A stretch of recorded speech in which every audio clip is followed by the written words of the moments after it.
నేడు విద్యా దివస్ ఘనంగా నిర్వహించాలని బీఆర్ఎస్ నిర్ణయం.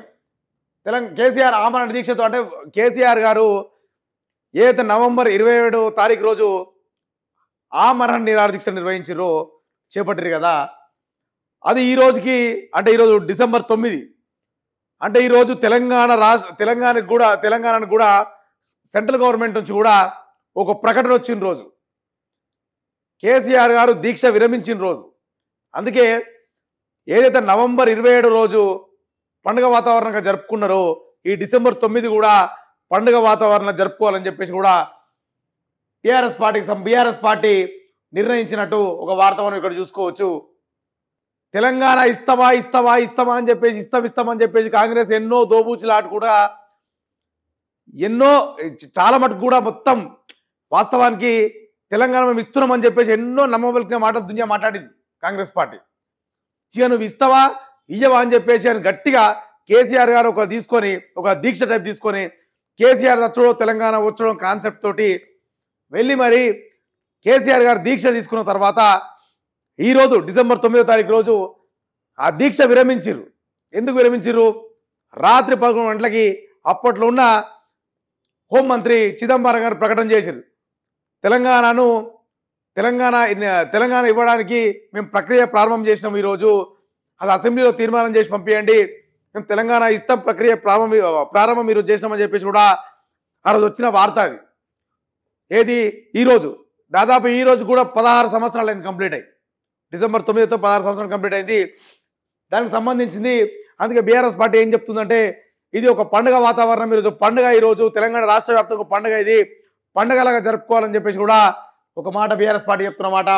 ఏదైతే ముఖ్యమంత్రి రేవంత్ రెడ్డి గారు గ్లోబల్ సమ్మిట్ అని చెప్పేసి ఒకటి ఏర్పాటు చేసి ఏదో తెలంగాణ ప్రజలకు ఏదో ఒకటి కొత్త రకం చూపించాలి కదా అని చెప్పేసి ఒక ఆలోచన చేసింది. కొత్త రకం అంటే ఏంది, ఇంకా తెలంగాణ ప్రజలను ఇంకెట్లా మభ్య పెట్టాలని చెప్పి ఆలోచనతోటి గ్లోబల్ సమ్మిట్ ఏర్పాటు చేసాడు రేవంత్ రెడ్డి. కానీ ఇక్కడ వార్త ఏంటంటే అది గ్లోబల్ సమ్మిట్ కాదు, గ్లోడల్ సమ్మిట్ అని చెప్పి ఒక వార్త చూసుకోవచ్చు. కొండంత రాగం, తొలి రోజే దైన్యం, ఫ్యూచర్ సిటీ వేదికగా కాంగ్రెస్ సర్కార్ ఫ్లాప్ షో. 3 నెలలుగా ఊదరగొట్టిన కానరాని స్పందన. తొలి రోజు 150 మంది ప్రముఖుల వస్తారని ప్రచారం.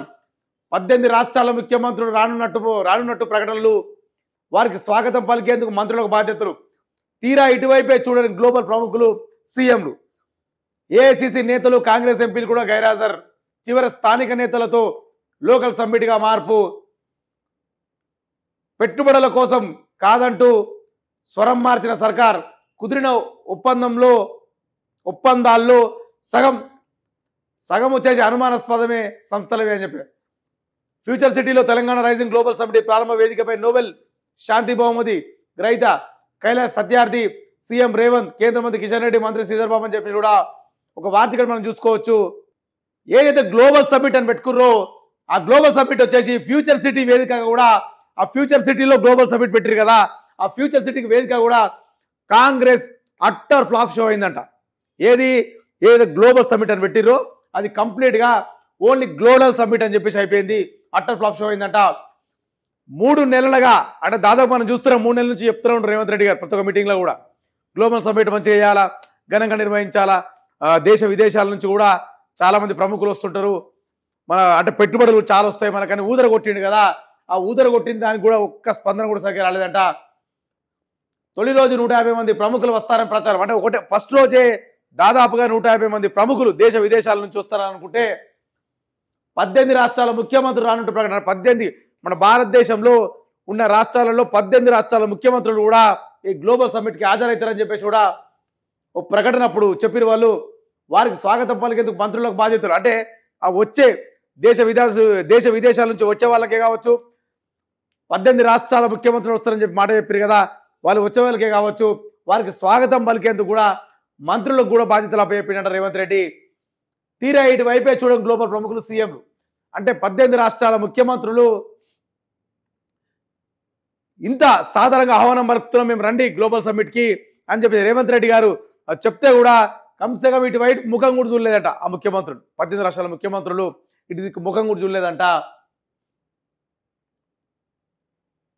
ప్రముఖులు కూడా గ్లోబల్కి సంబంధించిన ప్రముఖులు అంటే దేశ విదేశాల నుంచి వచ్చిన ప్రముఖులు ఎవరైతే ఉంటారో వాళ్ళు ఈ గ్లోబల్ సమ్మిట్ ముఖం చూడలేదు. 18 రాష్ట్రాల ముఖ్యమంత్రులు పిలిస్తే వాళ్ళు కూడా ఒక్కరు వచ్చే దాఖలాలు కూడా లేవంట. లాస్ట్కి వస్తే ఈ గ్లోబల్ సమ్మిట్ పరిస్థితి ఎక్కడికి వచ్చిందంటే ఏఐసిసి నేతలు, ఏఐసిసి ఎవరు అంటే ఏఐసిసి అంటే ఎవరు? కాంగ్రెస్ వాళ్ళు కూడా కంసక కాంగ్రెస్ ఎంపీలు కూడా గైరాజర్, ఏఐసిసి నేతలు కాంగ్రెస్ ఎంపీలు కూడా గైరాజర్ అయినట్టు కూడా ఒక వార్త. చివరికి స్థానిక నేతలతో లోకల్ సమ్మిట్గా మార్పు. అంటే ఇక స్థానిక ప్రముఖులు రాలేదు, విదేశాల నుంచి ఎవరు రాలేదు, పోనీ సొంతంగా ముఖ్యమంత్రులను పిలిస్తే ఆ ముఖ్యమంత్రి 18 రాష్ట్ర ముఖ్యమంత్రులు ఎవరు రాలేదు.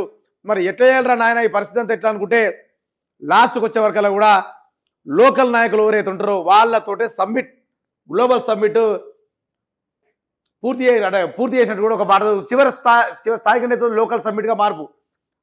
గ్లోబల్ సమ్మిట్ని లోకల్ సమ్మిట్ చేసిండు. గ్లోబల్ సమ్మిట్ అని అర్థమైంది దేశ విదేశాల నుంచి వస్తారు కాబట్టి దానికి గ్లోబల్ అనే ఒక పేరు పెట్టి దేశ విదేశాల నుంచి వస్తారు కాబట్టి గ్లోబల్ సమ్మిట్ అంటారు. కానీ దానికి మన రేవంత్ రెడ్డి గారు ఏం చేసిరంటే లోకల్ సమ్మిట్గా మార్చారు. ఎందుకంటే దేశ విదేశాల నుంచి ఎవ్వరు రాలేదు, కాంగ్రెస్ సంబంధించిన ఎంపీలు ఎవరు రాలేదు దేశవ్యాప్తంగా. పోనీ 18 రాష్ట్రాలకు సంబంధించిన ముఖ్యమంత్రి పిలిస్తే ఏ ఒక్క ముఖ్యమంత్రి రాలేదు. ఎందుకంటే ఈయన నమ్మి వచ్చేంత పొజిషన్ వరకు లేదు కదా. ఈయన పొద్దున్న లేస్తో మాట, మధ్యాహ్నంకో మాట, రాత్రికో మాట, రోజు పొద్దు నుంచి రాత్రి వరకు కమ్సే కమ్ ఒక 10 సార్లు మాట మారుస్తారు, మాట అంటారు, మాటిస్తారు, మాట మారుస్తారు. కాబట్టి ఈయన చెప్తే జరగదు. రేపటి దిన మనకు పోతే కూడా మన రాష్ట్రం కూడా మన పరిస్థితి అయితే అవమానకరంగా తయారవుతుందని చెప్పేసి కూడా 18 రాష్ట్రాల ముఖ్యమంత్రికి ఆహ్వానం పంపితే కూడా ఒక్కరు కూడా రాలేదు. అది పరిస్థితి. లాస్ట్కి వస్తే మోడదాకా ఏం ముద్ర కొట్టిండు రేవంత్ రెడ్డి గారు? పెట్టుబడుల కోసమే గ్లోబల్ సమ్మిట్ పెడుతున్నాం మేమని చెప్పేసి కూడా చాలా క్లియర్గా చెప్పిండు. లాస్ట్కి వస్తే ఏం మాట్లాడుతున్నట్టయినా పెట్టుబడుల కోసం కాదంటూ స్వరం మార్చిన సర్కార్. మోడదాకానే పెట్టుబడులు అన్నాడు, ఇప్పుడు ఎవడు పెట్టుబడి పెట్టడానికి కూడా రాకపోయేది పట్టుకి లాస్ట్ దాన్ని ఏం చేసిండు, ఇది పెట్టుబడుల కోసం కాదని చెప్పేసి ఒక మాట మాట్లాడిన వార్త. అయితే కొన్ని ఒప్పందాలు కుదిరినాయంట. వాస్తవానికి కొన్ని ఒప్పందాలు అంటే వేరే కంపెనీలతోటి ఎంఓయూలు కానీ అవి కుదిరినాయంట. దాంట్లో అవి కూడా అనుమానాస్పదమే.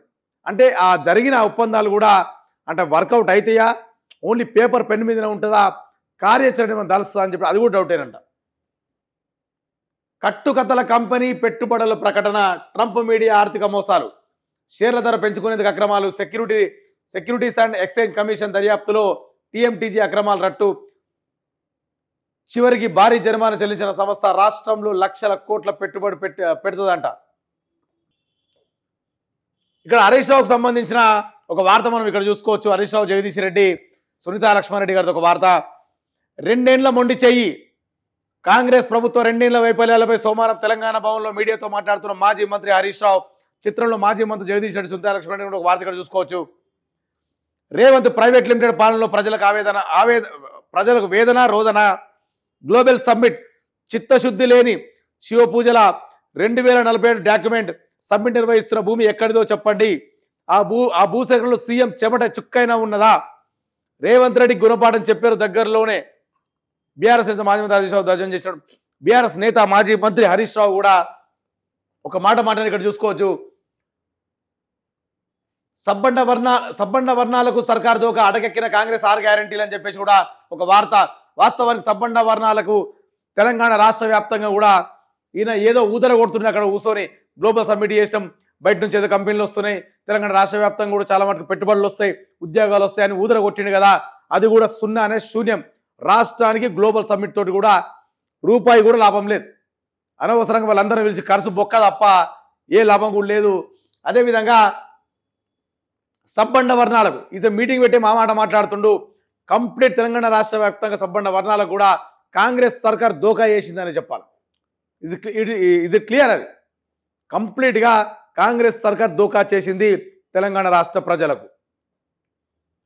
అటకెక్కిన కాంగ్రెస్ 6 గ్యారంటీలు వాస్తవమే కదా, అందరూ తెలిసిన విషయమే. కాంగ్రెస్ పార్టీకి సంబంధించింది 6 గ్యారంటీలు చెప్తే ఒక ఫ్రీ బస్సు తప్ప అది ఎవరికి ఉపయోగం లేదు. ఫ్రీ బస్ అని ఒకటి పెట్టిర్రు, అది ఎవరికి, ఆడోళ్ళకి పెట్టిర్రు.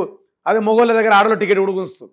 అంటే ఒకప్పుడు మొగోళ్ళకి వచ్చేది 10 రూపాయల టికెట్ ఉంటే కదా, అంటే ఒక 3-4 కిలోమీటర్ పోవాలంటే కూడా బస్సు ఎక్కితే 10 రూపాయలు ఉంటే దాన్ని డబల్ చేసింది 20 రూపాయలు. ఇంకా ఆడోళ్ళది కూడా కలిపి గుంజుకుంటుండు, అది ఫ్రీ బస్ అని చెప్పేసి ఒక దొంగ నాటకం అది. ప్లస్ ఇంకా ఏదైతే 6 గ్యారెంటీలల్లా ఇంకా ఏదైతే పథకాలు పెట్టిండో ఏ ఒక్క పథకం కూడా ఇంతవరకు అమలు కూడా కాలేదు. అది హరీష్ రావు మాట్లాడుతున్న మాట. నాడు ఇన్వెస్ట్మెంట్ క్యాపిటల్గా హైదరాబాద్, నేడు క్రైమ్ క్యాపిటల్. హరీష్ రావు ఏం మాట్లాడుతుండంటే, ఒకప్పుడేమో తెలంగాణ ఒకప్పుడు కేసీఆర్ గారు గవర్నమెంట్లో ఇన్వెస్ట్మెంట్ క్యాపిటల్గా ఉండే, అంటే దేశ విదేశాల నుంచి కూడా చాలా మటుకు చూసినాం, చాలా పెట్టుబడులు వచ్చినాయి. ఆ టైంలో చాలా కంపెనీలు కూడా తెలంగాణ రాష్ట్రానికి హైదరాబాద్ తరలి వచ్చినాయి. అప్పుడు అది ఏమంటారు, ఇన్వెస్ట్మెంట్. అంటే బయట నుంచి వచ్చే కంపెనీకి అంటే ఇన్వెస్ట్మెంట్ పెట్టి ఈ రాష్ట్రాన్ని ఈ హైదరాబాద్ని ఈ రాష్ట్రాన్ని నమ్మినాయి కాబట్టి అప్పుడు ఇన్వెస్ట్మెంట్ క్యాపిటల్గా పేరు ఉండే హైదరాబాద్కి. ఇవాళ చూసేవరకల్లా మాత్రం క్రైమ్ క్యాపిటల్ అయిపోయింది కంప్లీట్గా. మొత్తం నేర చరిత్ర కలిగిన హైదరాబాద్గా మారిందని చెప్పేసి కూడా హరీష్ రావు గారు చెప్తున్నమాట.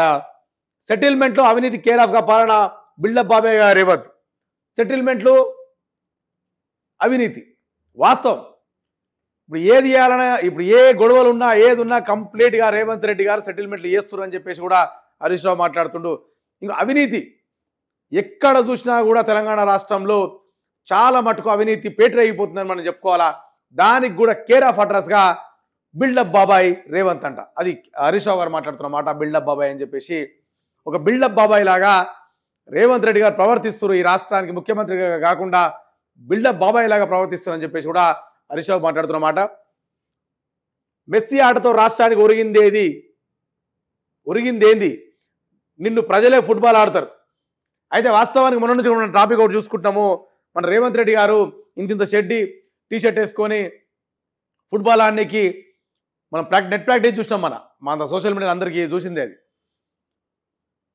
ఆ ఫుట్బాల్ మ్యాచ్ ఆడి కూడా దాదాపు 100 కోట్లు తెలంగాణ రాష్ట్రంలో ప్రజలు కట్టిన పన్ను 100 కోట్లు సర్వనాశనం చేసిండు రేవంత్ రెడ్డి. అది ఆయనకు ఒక్కరికే ఉపయోగం. అది ఎవరికి ఆ మెస్సీతో ఆడితే కూడా అది ఎవ్వరికి తెలంగాణ రాష్ట్రానికి రూపాయి పెట్టుబడి వచ్చేది కాదు, తెలంగాణ రాష్ట్రానికి రూపాయి లాభం అయ్యేది కాదు. మరి ఇదే కేటీఆర్ గారు అప్పుడు ఫార్ములా 1 తీసుకొస్తే తెలంగాణ రాష్ట్రమే కాగా దేశమే గర్వపడ్డది. విదేశాలలో మనలు కూడా చాలా మంది గర్వపడ్డారు. సూపర్ బై హైదరాబాద్లో ఫార్ములా 1 రేస్ వచ్చిందంటే ఇది ఒక చారిత్రాత్మక నిర్ణయం, చాలా సూపర్ చేసిండు కేటీఆర్. చెప్పడం చాలా ప్రశంసలు. దాంట్లో 50 కోట్ల స్కామ్ జరిగిందని ఈడీలు బోడీలు ఏదో అనుకుంటా రేవంత్ రెడ్డి మళ్ళీ ధూమ్ధామ్ చేసిండు. ఇది గవర్నర్ పర్మిషన్ ఇచ్చిండు ఆయన విచారించడానికి అని చెప్పేసి. మళ్ళీ ఉత్త పుణ్యానికి నువ్వు ఇవ్వాలను ఫుట్బాల్ అనుకుంటా 100 కోట్లు నాశనం చేసినావు రేవంత్ రెడ్డి. ఎవరి పైసా అది? మా పైసలే కదా, మా పైసలు తీసుకుపోయి సర్వనాశనం చేసినాం. పోతే దాంతో మన విలువ వచ్చేది, మన రూపాయి పని ఉందా? లేదు. అసలు ఆ మెస్సీ ఆటతోటి రాష్ట్రానికి ఒరిగింది గుండు సున్నా, రూపాయి ఒరిగింది లేదు ఫుట్బాల్ ఆడుకుంటా. కానీ ఒక్క విషయం అర్థమవుతలేదు, మిమ్మల్ని రేవంత్ రెడ్డి గారిని తెలంగాణ ప్రజలే ఫుట్బాల్ ఆడతారని చెప్పేసి కూడా హరీష్ రావు మాట్లాడుతున్నమాట. నిధులు లేవంటూనే సర్కార్ దుబారా రూపాయలు 100 కోట్లతో క్యాంప్ ఆఫీసా. అసలు యాక్చువల్ వచ్చేసి మమ్మల్ని మొత్తము చెప్పులు ఎత్తుకుపెట్టారు చూస్తున్నారు. 1 రూపాయి అప్పు పుడతలేదు, అసలు రూపాయి లేదు, ఖజానాకు మొత్తం ఖాళీ అని చెప్పేసి పదే బహిరంగ సభలో రేవంత్ రెడ్డి గారు మాట్లాడుతున్న విషయం అందరికీ తెలిసిందే. కానీ వాస్తవానికి నిధులు లేవంటుండు కానీ 100 కోట్లతోటి క్యాంప్ ఆఫీస్ కడుతున్నట. 100 కోట్లతోటి ఎవరి పైసా, ఏం కథ, ఏం క్యాంప్ ఆఫీస్, ఎవరికి కావాలి ఇదంతా?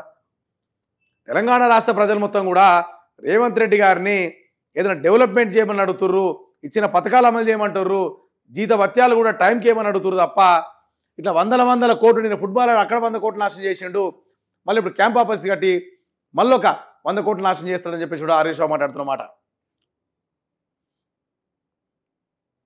Rising in crime, falling in revenue, పాలన గాలికి స్కామ్లు తెరపైకి. ఏదైతే 2047 రైజింగ్ తెలంగాణ అని చెప్పేసి ఒక క్యాప్షన్ పెట్టుకొని తిరుగుతుండు కదా మన రేవంత్ రెడ్డి. రైజింగ్ కాదు కదా, మొత్తం క్రైమ్ పాలన. రైజింగ్ పాలన ఏం లేదు, కంప్లీట్గా రేవంత్ రెడ్డి గారిది పాలనలో మొత్తం క్రైమ్ పాలన జరిగిందంట. స్కాములు మొత్తం తెరపైకి. వాస్తవం చూస్తూనే ఉన్నాం. ప్రతి ఒక్క 5 లక్షల కోట్ల స్కామ్, మొన్న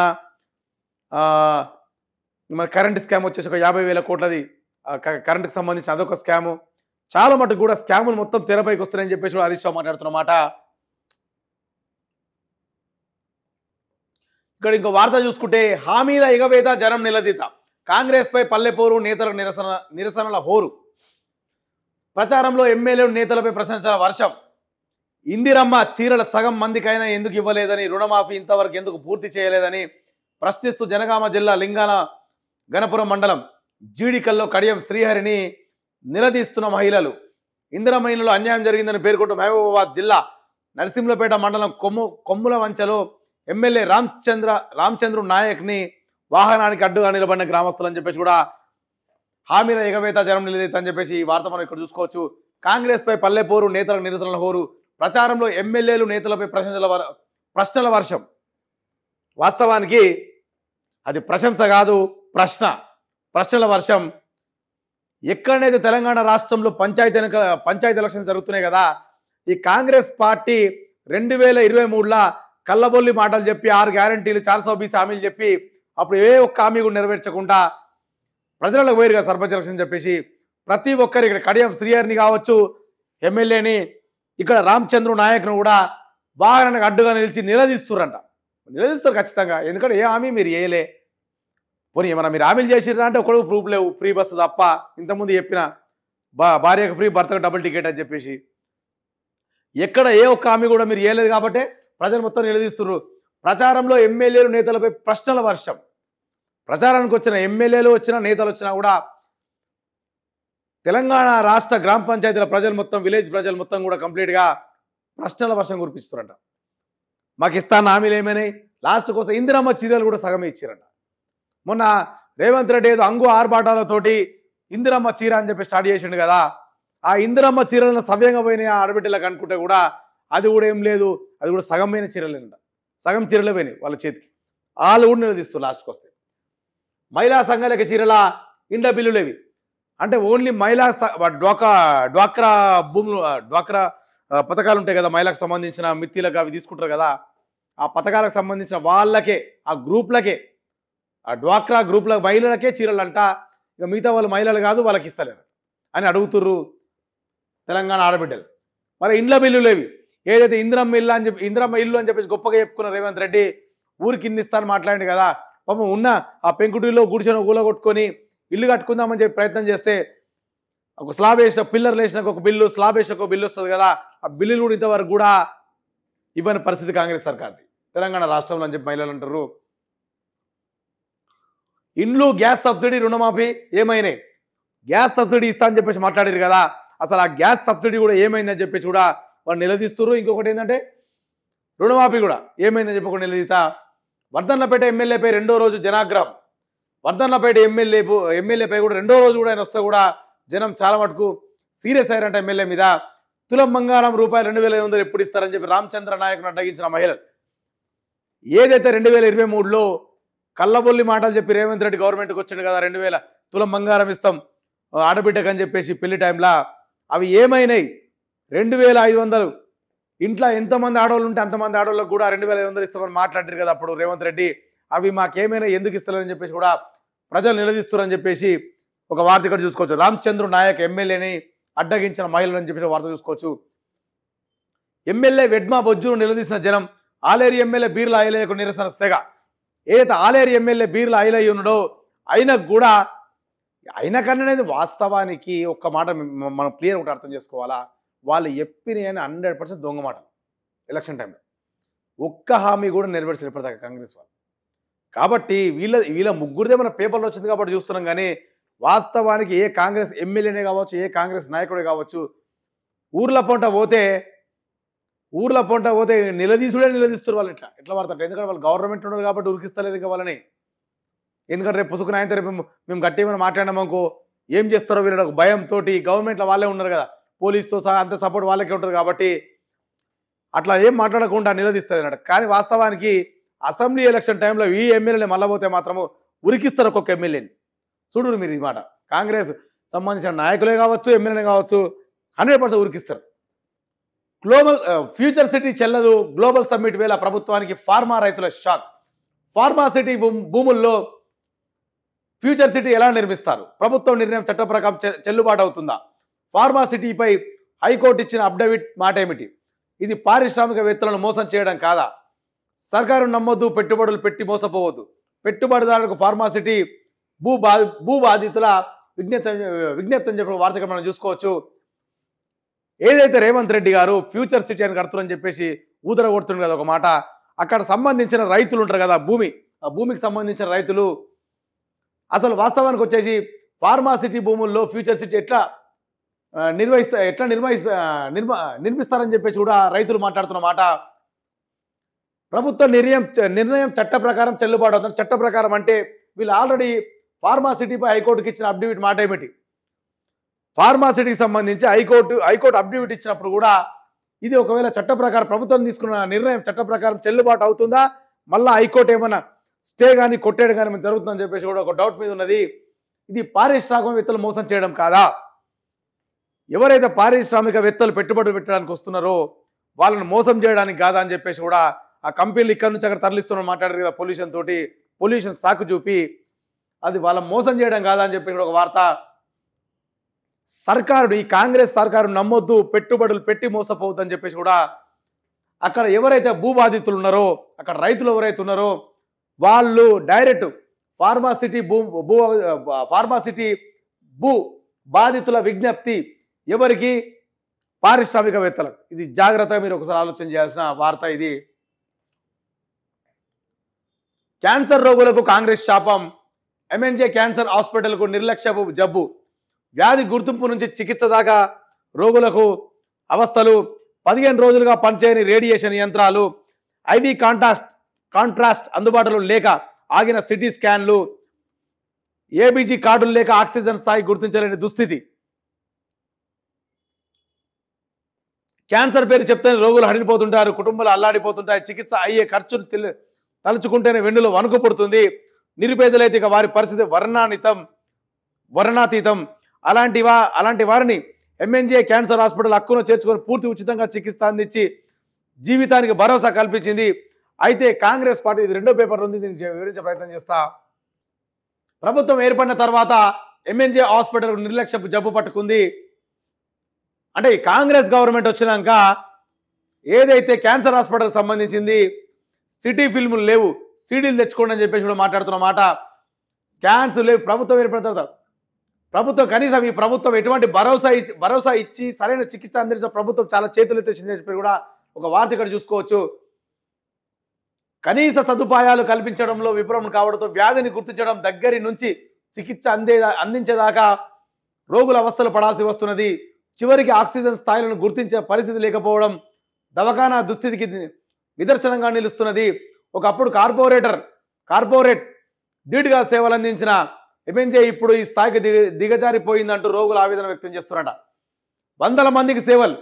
ఎంఎన్జే క్యాన్సర్ హాస్పిటల్లో 750 పడకలు ఉన్నాయి. ప్రతిరోజు 700 నుంచి 750 మంది వరకు రోగులు ఓపీ సేవలు పొందుతుంటారు. 600 మంది వరకు ఐపీ సేవలు పొందుతుంటారు. ఇందులో బ్లడ్ క్యాన్సర్, లుకేమియా వంటి వాటితో బాధపడే చిన్నారులతో పాటు కూడా ఇతర అన్ని రకాల క్యాన్సర్ రోగులకు ఉచితంగా చికిత్స అందిస్తారు. అయితే ప్రభుత్వం నిర్లక్ష్యంగా కావడంతో దవాఖానలో ఓపీ, ఐపీ సేవలకు అంతరాయం. అంటే గత బీఆర్ఎస్ గవర్నమెంట్ ఉన్నప్పుడు కూడా క్యాన్సర్ రోగులకి మంచి ట్రీట్మెంట్ జరిగిందంట. ఇప్పుడు వాస్తవానికి క్యాన్సర్ వస్తే ఇంటిల్లి పాద మొత్తం భయపడతాం, ఎవరైనా భయపడతారు, కామన్ అది. ఒక ఇంట్లో ఒక వ్యక్తి క్యాన్సర్ వచ్చిందంటే ఇంటిల్లి పాద మొత్తం భయపడతాం. ఏ విధంగా భయపడతామో, లక్షల ఖర్చు అవుతుంది, కోట్ల ఖర్చు అవుతుంది, ఏడుకింద తెచ్చి పెడతామేమో, చాలా మటుకు భయపడతాం. వాళ్ళకు వచ్చేసి ఏదైతే ఈ ఎంఎన్జే హాస్పిటల్ ఇది ఉన్నదో, ఈ హాస్పిటల్ వచ్చేసి ₹1 ఖర్చు లేకుండా ఉచితంగా క్యాన్సర్ వ్యాధికి ట్రీట్మెంట్ చేస్తుంది. దానికి కూడా కాంగ్రెస్ గవర్నమెంట్ అడ్డం పడి ₹1 కూడా రిలీజ్ చేయకుండా ఏ ఒక్కటి కూడా అమలు చేస్తలేదంట. ప్రభుత్వం చేతులెత్తేసింది మాత్రం కాదని చెప్పేసి కూడా. మరి ఇప్పుడు క్యాన్సర్ రోగుల పరిస్థితి అప్పుడేమో 10 ఏళ్ళేమో బీఆర్ఎస్ గవర్నమెంట్లో సూపర్ ఉండేనట, అంత చాలా బాగుండే. అంటే చాలామంది రోగులకు కానీ ట్రీట్మెంట్లు కానీ, అంటే రోగులు ఎవరైతే వ్యాధిగ్రస్తులు ఉంటారో వాళ్ళు మాట్లాడుతున్న మాట, నేను మాట్లాడుతున్న మాట కాదు, వాళ్ళు చెప్తుందే. అప్పుడేమో చాలా బాగుండే, ఇప్పుడేమో మరీ దీనమైన స్థితికి వచ్చేసింది, ఏంది ఈ పరిస్థితి అని చెప్పేసి కూడా క్యాన్సర్ రోగులు మాట్లాడుతున్న మాట. దాంట్లో సిటీ ఫిల్ములు లేవు, సిడీలు తెచ్చుకోండి అని చెప్పేసి కూడా ఒక మాట ఇక్కడ మనం చూసుకోవచ్చు. దాదాపుగా ఇక్కడ ఏం జరుగుతుందంటే, కమ్సే క్యాన్సర్ రోగుల కంటే మెయిన్ వచ్చేసి రేడియేషన్. అందరూ తెలిసిన విషయం. క్యాన్సర్ వచ్చింది అంటే radiation therapies first step, second step చేస్తూనే ఉంటారు, కామన్, అందరూ తెలిసింది. అటువంటి రేడియేషన్ సంబంధించింది కూడా 15 రోజులుగా పనిచేస్తలేమంట. ఆ రేడియేషన్ సంబంధించిన మిషన్స్ కూడా 15 రోజుల నుంచి. అంటే మరి క్యాన్సర్ బాధితుల పరిస్థితి ఏంటి? 15 రోజుల నుంచి పనిచేస్తలేమంటే దాదాపుగా 700 నుంచి 700 మంది ఐపీఓపీ సేవలు ఆ హాస్పిటల్లో. మళ్ళీ వాళ్ళ పరిస్థితి ఏంది? 15 రోజులు దాదాపు పనిచేస్తలేదంటే ఐవీ కాంట్రాస్ట్ అందుబాటులో లేని ఆగిన సిటీ స్కాన్లు, ఐవీ కాంట్రాస్ట్ అందుబాటులో లేకుండా సిటీ స్కాన్లు కూడా అయిపోయినాయంట హాస్పిటల్లో. ఏబీజీ కార్డు లేక ఆక్సిజన్ స్థాయి గుర్తించలేని దుస్థితి. అంటే ఏబీజీ కార్డు ఉంటేనే ఆక్సిజన్ స్థాయి అనేది మనం గుర్తించగలుగుతాం. అంటే ఆక్సిజన్ స్థాయి ఎంతవరకు ఉంది ఏందనేది, అది కూడా లేని దుస్థితి ఇలా. మరి దామోదర్ రాజనరసింహ గారు మరి ఏం చేస్తున్నారో తెలంగాణ ప్రజలు గట్టిగా నిలదీయాలి. ఎందుకంటే ఆయన వైద్యశాఖ మంత్రి కదా. మరి తెలంగాణ రాష్ట్రంలో వైద్యశాఖ మంత్రి అయి ఉండి మరి ఇంత ఘోరమైన దుస్థితికి వచ్చిందనంటే క్యాన్సర్ రోగులకు కాంగ్రెస్ శాపం అని చెప్పేసి క్యాప్షన్ పెట్టారు కదా. మరి క్యాన్సర్ రోగులకు ఇంత దుస్థితి తీసుకొచ్చిన కాంగ్రెస్ సర్కార్ మరి ఏం సమాధానం చెప్తుందో కూడా మనం వేచి చూడాలి. ఇక్కడ ఒక హత్యకు సంబంధించిన ఒక వార్త మనం ఇక్కడ చూడొచ్చు. పట్టపగలే హత్యలు, ఈ నగరానికి ఏమైంది అని ఒక క్యాప్షన్ తోటి రియల్టర్ను నరికి కాల్చి చంపిన దుండగులు, ఇంట్లోకి వచ్చి యువతిని చంపిన కిరాతకుడు, హైదరాబాద్లో క్షీణిస్తున్న శాంతి భద్రతలు అని చెప్పేసి ఒక వార్త చూడవచ్చు. హైదరాబాద్లో నేరగాళ్లు తుపాకులు కత్తులతో హత్యలకు పాల్పడుతూ ప్రజలను భయభ్రాంతులకు గురి చేస్తున్నారు. జవహర్ నగర్లో ఒక రియాల్టర్ను గుర్తు తెలియని వ్యక్తులు పట్టపగలు కాల్చి చంపారు. 2-3 గంటల వ్యవధిలోనే సికింద్రాబాద్లో తల్లి ముందు కూతురును గొంతు కోసి ఓ కిరాతకుడు హతమార్చాడు. ఈ 2 ఘటనలు కూడా దీని గురించి మీకు వివరించే ప్రయత్నం చేస్తా. 9వ పేజీలో ఉంది, వివరించే ప్రయత్నం చేస్తాను.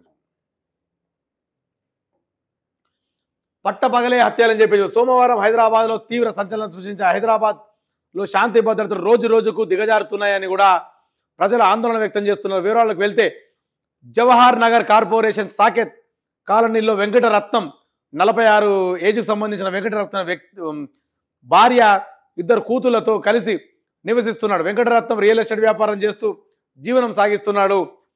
సోమవారం ఉదయం కూతుర్ని పాఠశాలలో వదిలి ఇంటికి వస్తుండగా మార్గ మధ్యంలో నడి రోడ్డుపై 5 గుర్తు తెలియని దుండగులు వెంబడించి కత్తులతో తల మెడ భాగాల్లో పొడిచి గన్తో కాల్చి చంపారు.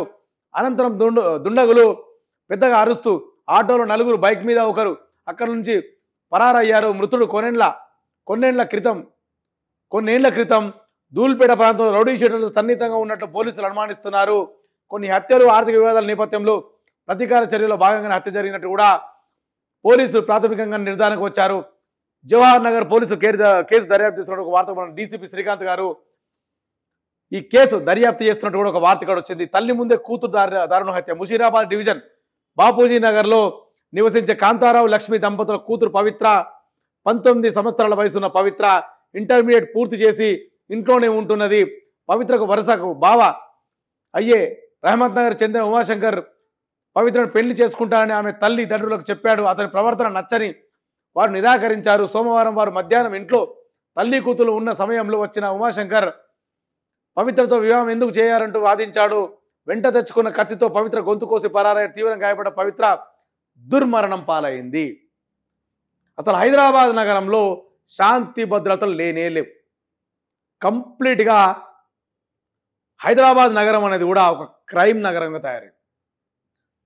పట్టపగలే ఇండ్లకు వచ్చి మర్డర్లు చేస్తుర్రు అంటే మరి ఎంత ఘోరంగా, మరి లా అండ్ ఆర్డర్ పరిస్థితి, మరి పోలీసుల వ్యవహారమే కావచ్చు, లా అండ్ ఆర్డర్ పరిస్థితి కావచ్చు, ఎంత దుర్మార్గంగా ఉన్నదో ఇప్పుడు ఈ వార్త చూస్తే మనకు అర్థమవుతుంది.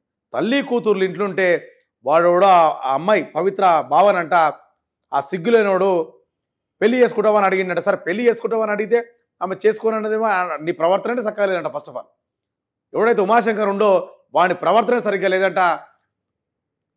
సరిగ్గా ప్రవర్తన లేదు కాబట్టి ప్రవర్తన మార్చుకోమని చెప్పింటారు. వాడు ఇనలేదు. ఇంకా ప్రవర్తన సరిగ్గా లేని ఇప్పుడు ప్రవర్తన మార్చుకోనికి ప్రయత్నం చేయడు కదా.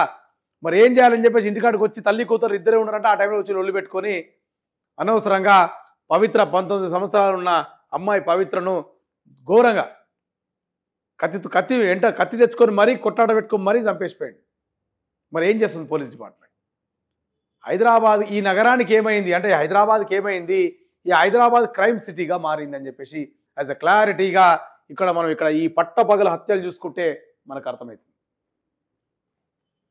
ఇక్కడ చూసుకుంటేనేమో ఆయన ఏదో రియల్ ఎస్టేట్ చేస్తాడంట. వెంకటరత్నం అనే వ్యక్తి 46 సంవత్సరాల వయసులో వెంకటరత్నం అనే వ్యక్తి ఏదో రియల్ ఎస్టేట్ చేసుకుంటాడంట. మరి ఏం తగాదాలు ఏదో పాత రౌడీ షీటర్లతో సంబంధం ఉందని చెప్పేసి కూడా పాపను స్కూలుకు దించి వస్తున్న టైంలో 5గురు దుండగులు అడ్డం పడి మెడ ఛాతి భాగాల్లో పొడిచి కత్తితోటి నరికి చంపినాక కూడా మళ్ళీ గన్తోటి కాల్చారట, మళ్ళీ అరుస్తూ వెళ్ళిపోయారట. అంటే మరి ఆయన మీద ఎంత వ్యతిరేకత ఉన్నదో తెలియదు కానీ మరి police department law and order ఏం చేస్తుంది?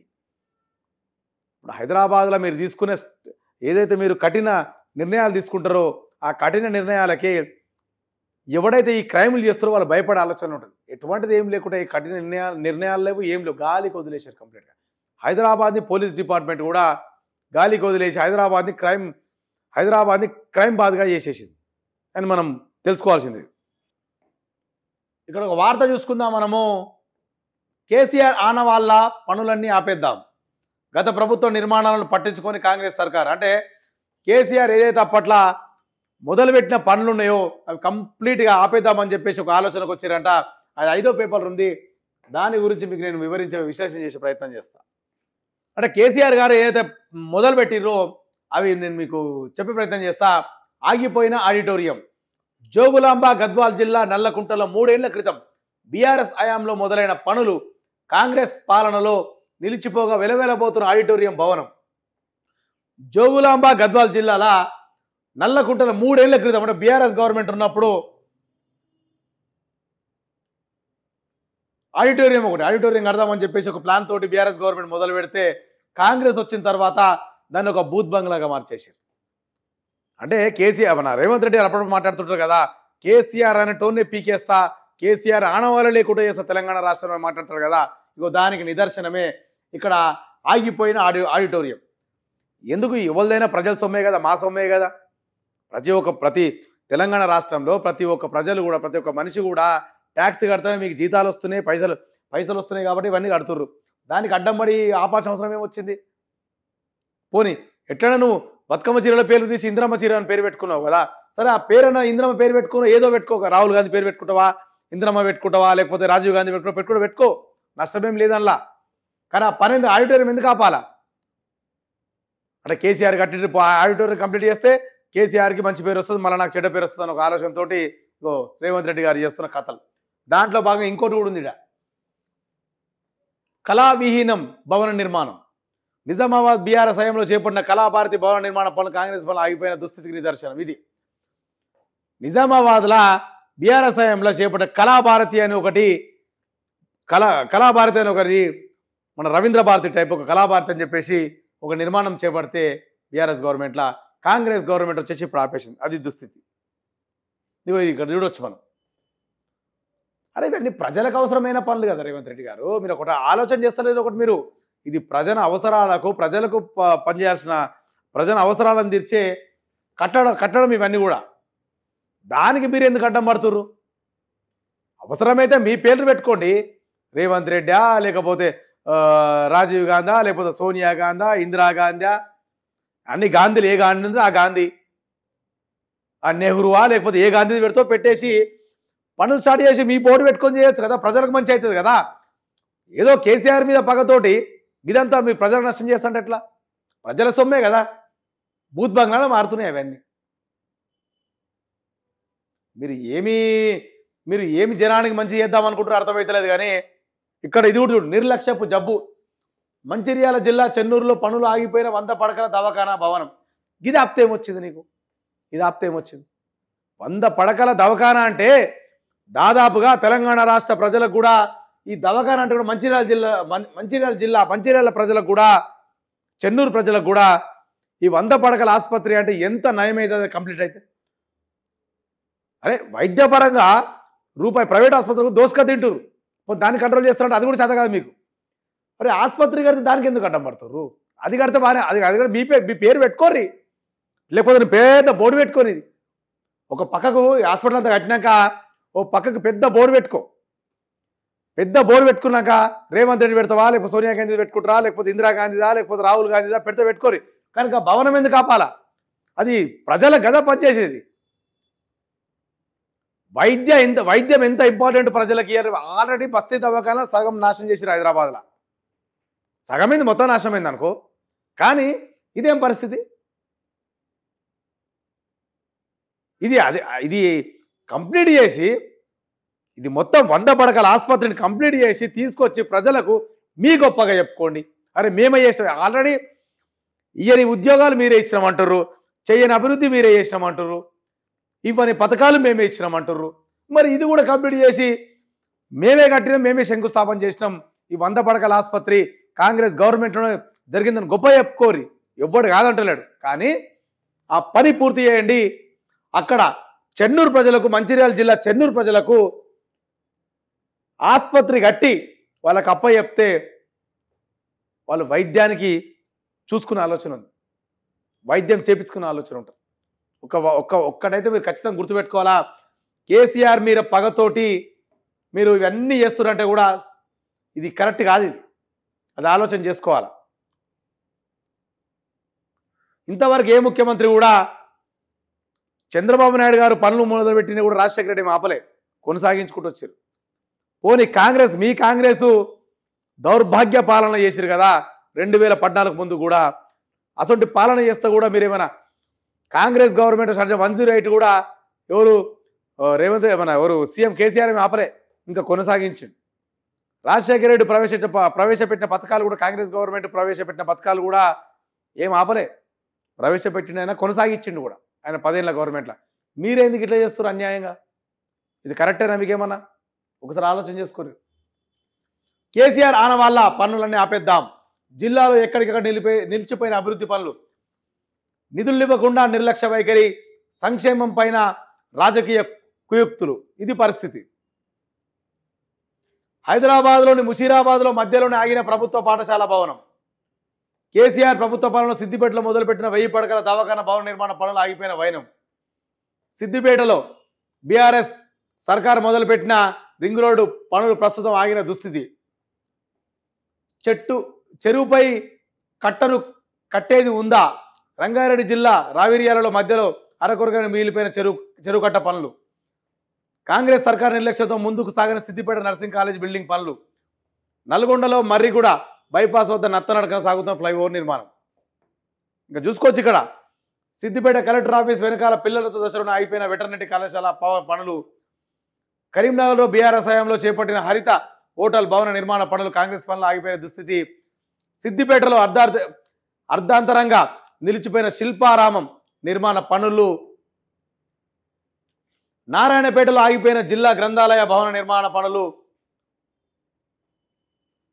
మహబూబ్ నగర్ కామారెడ్డిలో కేసీఆర్ ప్రభుత్వం మొదలుపెట్టగా రేవంత్ రెడ్డి హయాంలో ఆగిపోయిన గాంధీ గంజ్ మార్కెట్ భవనం పనులు.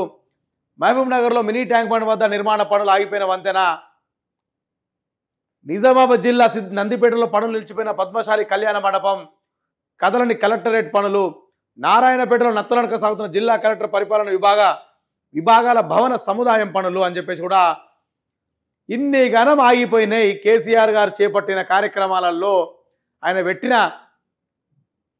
పెట్టిన ఒక ఏమంటారా, తెలంగాణ రాష్ట్రాన్ని నంబర్ 1 రాష్ట్రంగా తీర్చిదిద్దడానికి ఎన్నో పనులు హాస్పిటల్ 1000 పడకల దవాఖాన సిద్దిపేటలో మొదలు పెడితే అది కూడా ఆపేసినట్టు రేవంత్ రెడ్డి. ఇవన్నీ చూస్తే కూడా ఏమనిపిస్తున్నట్టు రేవంత్ రెడ్డి గారు, ఇది మీరు కేసీఆర్ మీద పగ తీర్చుకున్నట్టు కనబడతలేదు, ఏదో మీకు చాలా కోపం తెలంగాణ ప్రజల మీద ఉన్నట్టు కనబడుతుంది. తెలంగాణ ప్రజల మీద మీరు పగ తీర్చుకుంటుర్రు, కోపం పెంచుకుర్రు. అసలు ఆ తెలంగాణ ప్రజలే కదా నిన్ను గద్దెనెక్కించి సీఎం పదవి కుర్చీలో కూర్చోబెట్టి ముఖ్యమంత్రి చేసింది. ఆ ప్రజల మీదనే పగ తీర్చుకుంటున్నట్టు కనబడుతుంది తప్ప మీరు కేసీఆర్ మీద పగ తీర్చుకున్నట్టు కనబడతలేదు. మీరుంటే 100 కొట్టాడుకోండి, ఎవరికి సంబంధం లేదు. ఆయన రాజకీయ నాయకుడే, మీరు రాజకీయ నాయకుడే, మీరు ఏమన్నా చేసుకోండి. కానీ ప్రజల్ని ఎందుకు బాధ పెట్టాలి ఇట్లా? అరే 1000 పడకల ఆసుపత్రి దవాఖానా భవన నిర్మాణం అయిపోయిన పనులు అంటే 1000 పడకల ఆసుపత్రి అది మంచిగా ఓపెన్ అయితే మీరు చేసి ఆ భవన నిర్మాణాల పనులు పూర్తి చేస్తే 1000 పడకల ఆసుపత్రి చుట్టుపక్కల సిద్దిపేట చుట్టుపక్కల ఎంత అవసరం వస్తుంది అది వైద్యానికి సంబంధించి? అంత సోయి లేకుంటురా, అంత ఆలోచన లేకుంటురా మీరు? అరే కేసీఆర్ మీద పగుంటే మీరు కొట్లాడుకోరు భయ్, మీ మీద ఏదైనా ఉంటుంది, అది వేరే విషయాలు. కానీ ఇదేందుకు ప్రజలను ఎందుకు ఇంత అవస్థ పెడుతురు? హాస్పిటల్ ఇక్కడ చూడిగో ప్రభుత్వ పాఠశాల భవనం అన్నమాట మధ్యలోనే అయిపోయింది. హైదరాబాద్ ముషీరాబాద్లో మధ్యలోనే అయిపోయింది. అరే విద్యార్థులకు అది గోస కదా, ఇటు చూస్తేనేమో వైద్య సంబంధించి, అటు విద్యకు సంబంధించి విద్యార్థులకు గోసనే కదా. అది కంప్లీట్ చేస్తే మీ సోనియా మీ ఇందిరమ్మ బొమ్మ పెద్దది పెట్టుకో. ఎట్లా ఆల్రెడీ తెలంగాణ సెక్రటరియట్లకు తెలంగాణ తల్లి అని చెప్పేసి కాంగ్రెస్ తల్లిని తీసుకొచ్చి పెట్టినావు కదా, అట్లా ఒక పెద్ద బొమ్మ పెట్టుకొని ఇవన్నీ కంప్లీట్ చేసి పెద్ద పెద్ద బొమ్మలు పెట్టరు. ఎక్కడైతే కంప్లీట్ చేస్తారో అక్కడ పెద్ద పెద్ద కంప్లీట్ చేసి పెద్ద పెద్ద బొమ్మలు పెట్టుకొని గొప్పలు చెప్పుకొని పాలాభిషేకాలు నెయ్యాభిషేకాలు చేసుకొని ఎవ్వడో దాంటలేడు మిమ్మల్ని. కానీ కేసీఆర్ మీద పగతోటి తెలంగాణ ప్రజల మీద పగ చూపించకండి. ఇవన్నీ కంప్లీట్ అయ్యి అందుబాటులోకి వస్తే తెలంగాణ ప్రజలకు చాలా మేలు జరుగుతుంది. అది ఎందుకు మీకు సోయి తప్పిర్రో, ఎందుకు మీకు ఆలోచన వస్తలేదో నాకు అదే అర్థమవుతుంది. ఇవన్నీ కంప్లీట్ చేస్తే కూడా మీకే మంచి పేరు కదా. అరే సార్ కేసీఆర్ మొదలు పెట్టిండు, రేవంత్ రెడ్డి గారు కంప్లీట్ చేసిరు కదా అని చెప్పేసి మీకే మంచి పేరు వస్తుంది. రేపు మీకే కదా ఓట్లు వచ్చేటి. మరి అంత చిన్న లాజిక్ ఎట్లా మిస్ అవుతారు మీరు? షేర్ చేయండి, లైక్ చేయండి, సబ్స్క్రైబ్ చేయండి. మరిన్ని వీడియోల కోసం బెల్ సింబల్ పై క్లిక్ చేయండి.